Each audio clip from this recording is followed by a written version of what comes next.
What's good, YouTube? Man, it's your boy Zay coming back with another video, man. Today we finna do a reaction on exposing the dark truth about Drake and Josh. Back then, I ain't know there was a dark secret to them. I used to watch Drake and Josh all the time, man, when I was a kid. But I never knew their dark secret, so I don't know what to expect from this video. Fell in love with two best friends, Josh Peck, a chubby but lovable outsider from New York, and Drake Bell, a good-looking guitar player from California. The two teens couldn't be more opposite, but their chemistry together was infectious. While we fondly think of the brotherly love they displayed on television, the dark reality exposed by Josh Peck recently is that they were actually never friends. Let's take it back to where Drake and Josh first met, The Amanda Show. This sketch comedy show was basically Nickelodeon's version of Saturday Night Live starring Amanda Bynes. The show was wildly loved by Nickelodeon fans. Drake Bell was a regular character since the very first episode in 1999. Josh wouldn't become an on-screen regular until seasons 2 and 3. Slowly he was integrated in the show, and those two had some iconic sketches that we still love today. Drake wasn't very fond of Josh in the beginning because he was the only boy on the show, but they had very similar interests in old movies and comedies. They would bounce funny ideas off each other and quickly developed great chemistry. The producer Dan Schneider got some pressure from the network to come up with another buddy comedy just like Kenan and Kel. While filming one of the last episodes of the season where Drake and Josh fight over a shrimp, Stephen Milaro, who was a writer on The Amanda Show, walked over to Dan and was like, "Those two guys are your buddy comedy right there." 6 months later, Drake and Josh was born. Make sure you're hydrated while watching this video. Drake Bell and Josh Peck. They've grown up on The Amanda Show, battling lobsters, fending off frog puppets, and getting beaten up by girls on a regular basis. So what's next for this dynamic duo? Their own show. Nickelodeon presents Drake and Josh in Drake and Josh. You will notice in this video how all the tropes, storylines, and character traits in the Drake and Josh show turned out to be the exact opposite of how their real-life futures went. Josh went on to be a very successful, popular, and handsome actor. Megan, aka Miranda Cosgrove, went from evil little girl to sweet, unproblematic, successful actor. And Drake went on to plead guilty to child endangerment while still struggling to get his music career off the ground in America. I didn't know that, y'all. Drake Parker and Josh Nichols were two brothers bound by their parents' marriage. I did not know Drake went to jail for child endangerment. Yo, I did not know that, yo. It's like, once these actors get out of these industries, or when they stop making television shows and stuff, or their role is no more longer available, they start doing crazy stuff like that. They lose their mind. Like that girl, That's So Raven. She exposed the industry and how bad it messed her up, like mentally. So it's like, man, you just gotta, what all we see is not really what it is.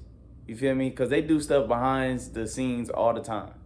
They do things behind the scenes every day. You know what I'm saying? All the time. They could be doing rituals, or they could be doing anything that's not good behind the scenes, and it messes up these actors' brains. You feel me? So yeah, man, it's crazy, man. What we be watching, it be really like planting seeds for kids for when they get older. That's why you see a lot of gendered, you know what I'm saying? So we just gotta watch what we watching. You feel me? Who live in the same house, go to the same school, hang out with the same friends while having totally opposite personalities. Josh was the hefty, emotional dork, while Drake was a smooth-talking ladies' man who led a rock band. The first season was a little more typical to any sitcom, coming up with catchphrases and basic plot lines. Luckily, the show got much better after season 1. They consistently got themselves in ridiculous situations and had to either work together or against each other to get out of them. Like when they came up with a master plan to sell Gary Coleman grills, which got them in jail, versus when they were fighting each other over a foam finger. In the beginning, it was very common that Josh was the butt of the joke. I mean, it's very easy to pick on the overweight, goofy kid. Drake, on the other hand, would often be the bad guy. He was lazy, rude, and self-centered. He wouldn't stand up for his brother Josh. He would hang out with girls and friends without him, and basically had a hard time accepting Josh as his brother. As the seasons went on, the audience loved them both. Josh was not a punching bag anymore, and sort of just the sweet, jolly brother who was there for Drake no matter what. Plus, he had lost a lot of weight by the last season, so the fat jokes didn't really work anymore. Drake warmed up to Josh. His character remained the inconsiderate troublemaker, but now Josh was having more a lot love of with weight. girls. He was less nerdy and became more competitive with Drake. Ultimately, at the end of every episode, they resolved their differences and concluded with a happy moment. These two just understood each other when it came to performing. Drake and Josh were the new age Bob Hope and Bing Crosby, Abbott and Costello, Martin and Lewis, Cheech and Chong, Keenan and Kel. They were so good it made us all believe that they were best friends beyond the screen, and I'm sad to admit that that was not the case. Off the show, their lives were pretty normal in the sense that they weren't these mega famous celebrities ducking paparazzi everywhere they go. Plus, remember their target audience was 9 to 15-year-olds who had no way of showing Drake and Josh how much they loved the show. A lot of us forget that in 2005 there was barely any social media, there were no smartphones, no YouTube, no live streams, no follower counts. They worked a 9 to 5 while other kids went to school, and they went home to their families every day just like anyone else. These two just did what most normal teens do. Go to parties, hang out with girls, maybe get in some trouble. Well, at least Drake did. Josh wasn't partying much. Josh was actually going through some really tough times. Josh Peck was raised by a single mother. He actually never met his father. He was always interested in being an entertainer, doing stand-up comedy at the age of 9 years old because anything athletic was definitely out of the question. However, he always wanted to fit in. Being an outsider wasn't this cool, interesting thing for kids in the late 90s. Think about popular films and shows glamorizing high school life. You had the jocks, the hot girls, the nerds. Kids like Josh Peck were hoping that they would be a part of the popular crowd and get invited to the parties when high school came. But we all know he wasn't. Drake was very similar to the character he portrayed on the show, a slick Cali bro who had girlfriends and went to parties as a teen. So them being very different worked on the show, but wasn't very practical in real life. I think they mentioned having sleepovers when they... See, and I'm gonna be real, y'all, that tells it all. You see how like Drake was on his stuff, and then Josh was just partying, doing all this stuff. Now look where he's at now. That should tell you a lot. When you're younger, don't waste your time partying, man. Stay focused, man. Stay focused on your goals, you feel me? It's a prime example of that. You see, Josh just went to jail for what? Child endangerment? And guess what he been doing? Partying his whole life. He even showed it in the character. They even made him the same character. You see, Drake, he was on his stuff. He was big and he got little. He got in shape because he was grinding. You see, he ain't locked up or nothing, so stay on your grind, y'all. Real. were casted on The Amanda Show, but as they got older, they didn't hang out in their personal lives. Josh was sick and tired of being this version of himself he hated. It wasn't all vanity though. He knew he would keep getting casted as a fat, funny guy for the rest of his career if he didn't make a change. He wanted to have a successful acting career, so that also inspired the weight loss which we witnessed on TV. As he started to lose weight, he was finally starting to fit in with the normal kids, so Josh started to do what normal kids do. And suddenly, I'm like now looking like a normal kid and a normal teen, and I'm like, oh, they do drugs, and that's normal, and they go to house parties, and they go to clubs. Josh started acting more like Drake's character, but in real life. It was a double-edged sword. Obviously, he was being accepted socially, but being heavily addicted to drugs was the price he had to pay. By the time they were both 20, Drake and Josh was over. Their relationship, it's complicated. Drake loved his time spent on the show. It was what he always dreamed of. His dad raised him on buddy comedies like Dean and Jerry, Abbott and Costello. Once he met Josh, and they got their own TV show, he was living his biggest dream. Plus, he was absolutely adored by the Nickelodeon world. Taking a look at this list of Kids' Choice Awards, which is pretty much the biggest thing you can get as a Nickelodeon star. 2006, Favorite TV Actor, Drake Bell. 2007, Favorite TV Actor, Drake Bell. 2007, Best TV Actor, Drake Bell. 2008, Favorite TV Actor, Drake Bell. It was very clear that Drake was the star and Josh was the co-star. Despite Josh being funnier and more memorable in almost every aspect, Drake had full intentions on moving forward with his career alongside Josh, doing more movies and TV shows together just like the buddy comedy duos he idolized. Josh had other plans. Drake was never aware of what Josh was going through behind the scenes. Hey y'all, Josh wanted this to whole move on video, he was known as the fat I've been getting them names mixed up, so value to the scene. just flip the names, okay? Because I was getting their names messed up, y'all. Depressed, overweight, and insecure child hiding his true feelings from everyone. So he took his own route. Immediately after Nickelodeon, he got a voice acting role as Eddie in Ice Age, got to star in the film The Whackness, which premiered at the Sundance Film Festival and was critically acclaimed. He basically stayed busy every single year since then, having a film or TV role, including the Fox sitcom Grandfathered, where he was a star alongside John Stamos. He became one of the most popular creators on Vine, which is where he would eventually meet David Dobrik, the Paul brothers, the Vlog Squad, and become a popular influencer influencer on YouTube with millions of subscribers. Drake hung around Nickelodeon a little longer. He did star in a terrible Superbad remake movie called College, as well as a poorly received spoof comedy superhero movie. After that, for the next decade, a few small roles in a bunch of random movies that you never heard of. His career stayed alive because of consistent TV work given to him on Nickelodeon. He did tons of different voice acting roles and one-off shows throughout the years. His music career is actually very interesting. Disney knew how to set up their actors' music careers, whereas all Nickelodeon music careers struggle. Drake has no gold or platinum records in America despite releasing music consistently for the past 17 years. Like I say, my boy Drake, all he did was party his whole life. And you see where he's at right now, y'all. My boy Josh, he was on his grind. I know earlier in the video, I got their names mixed up, but forgive me for that, y'all. I'm human, I'm not perfect. But like I said, man, my boy Josh, he was on his grind, you feel me? He was big and then he lost weight. My boy Drake, he just partied his whole life. I mean, he ain't go nowhere. He just went downhill. So, like I said, y'all, let this be a lesson for y'all, man. Work, grind at an early age. Stay focused. Don't party. Don't do no bull stuff that'll throw you off. Because we all got them moments. You feel me? Real love.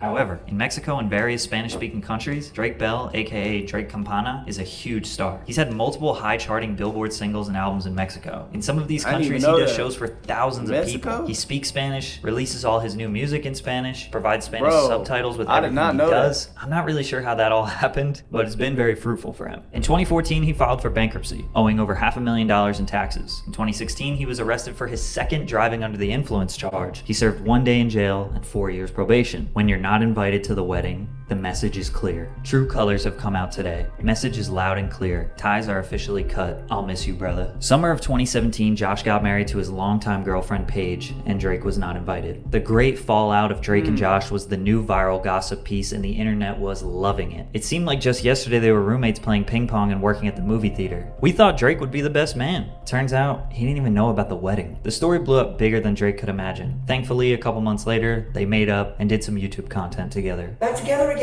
We're all good. Then they both spent the next year or so doing press for other projects, and people just kept asking about the marriage incident. They had already publicly made up, but I guess interviewers wanted the drama. In 2018 and 2019, they made a number of different content pieces together, and it really seemed like their relationship was as good as it can get. Guys, we're together. What else do you want? What's happening, everybody? In 2019, Josh came up with the idea to do a reboot of their classic show. The name of the reboot, Josh and Drake. When he reached out to Drake to read the script, things got weird. The idea was that Drake was going to be a failed musician and Josh was a successful real estate agent. They were basically parodying Drake's real life as a musician in Mexico, while Josh's character was a totally made-up life. Maybe they were trying to get back at Drake because his character was originally the cool guy and Josh was the loser. The opening line in the very first episode was supposed to be, "Hug yourself, kid," instead of their trademark saying, "Hug me, brother," which would have just been a slap in the face to the fandom. Then it transitions to Drake in Mexico performing at a quinceañera for the daughter of a drug cartel leader, where they are all drinking and doing hard drugs, which leads to a gunfight, and then they don't want to give Drake his money, which is all a super stereotypical way that Americans convey Mexican culture in Hollywood. Drake didn't want to do the Drake and Josh reboot without making some creative changes because he didn't want to disrespect his Mexican fans. Josh wouldn't let Drake make those creative changes, and shortly after that, Drake started getting into his legal trouble. In 2020, Drake was outed by his ex-girlfriend Melissa on TikTok about how abusive he was in their past relationship, which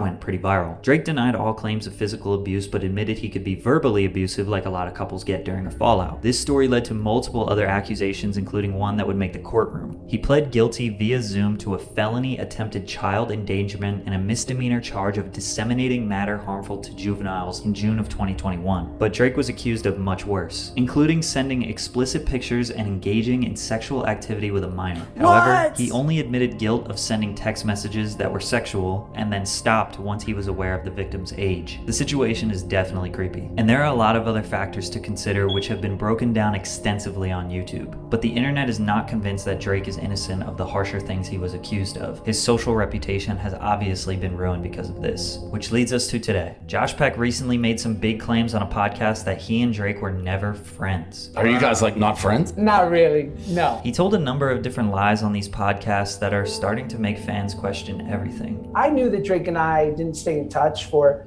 the 10 years since we had made the show, but no one needed to know that. Here they are in 2012 at what appears to be a house party. Here they are spending Christmas together in 2013. Here are multiple instances of them hanging out in They 2014. want them In to 2015, do that. The industry wants them to connect. They act like it's cool, like they're cool, so they can get money. We love each other. Plus, Drake says that they talked when Josh. That's what the industry do, y'all. That's what these labels do. That's what these Nickelodeon shows do. They want y'all to connect. They want them to connect so that they can make more money off of them. You feel me?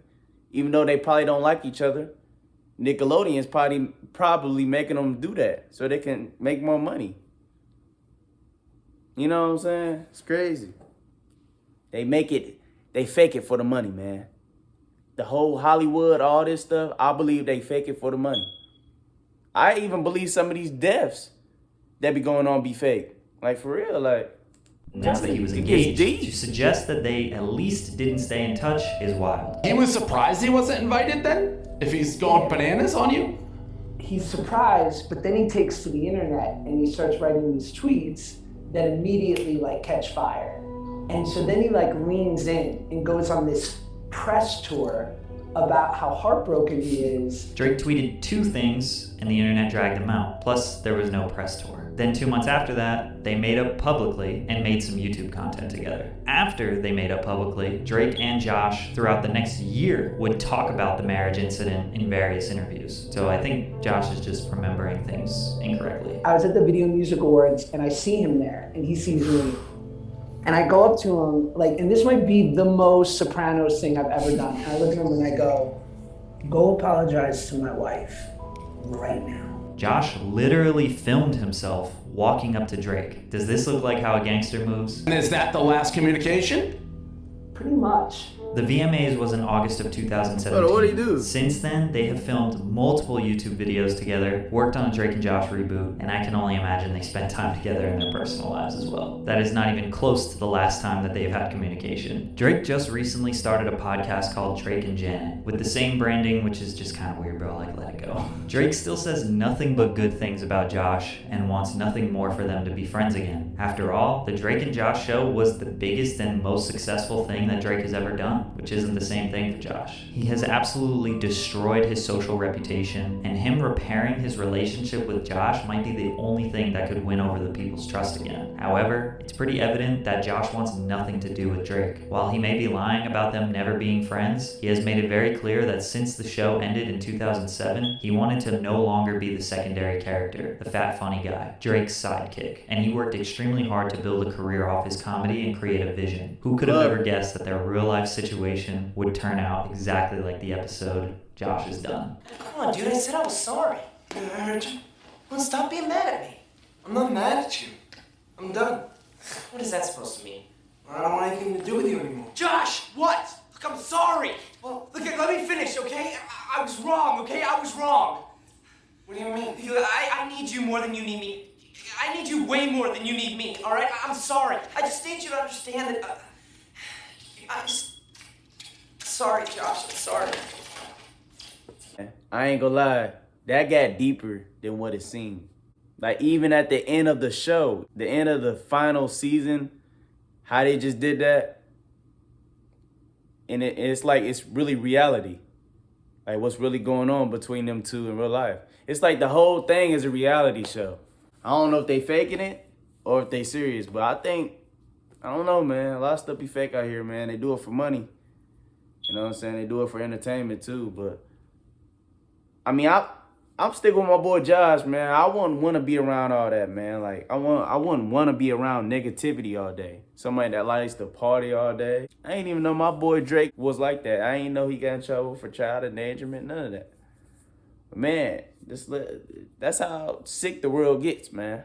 Feel me? In these industries, especially these industries. So yeah, man, I hope y'all like this video, man. Let me know down in the comments what y'all think. And also, let me know what y'all want me to react to next, man. It's your boy Zay. Make sure you hit that like button, that subscribe button, turn that notification thumb bell on, man. Give me the 500 subscribers. You know what I'm saying? By the end of this month, if y'all can. And yeah, see y'all on the next one. It's your boy Zay, and I'm out.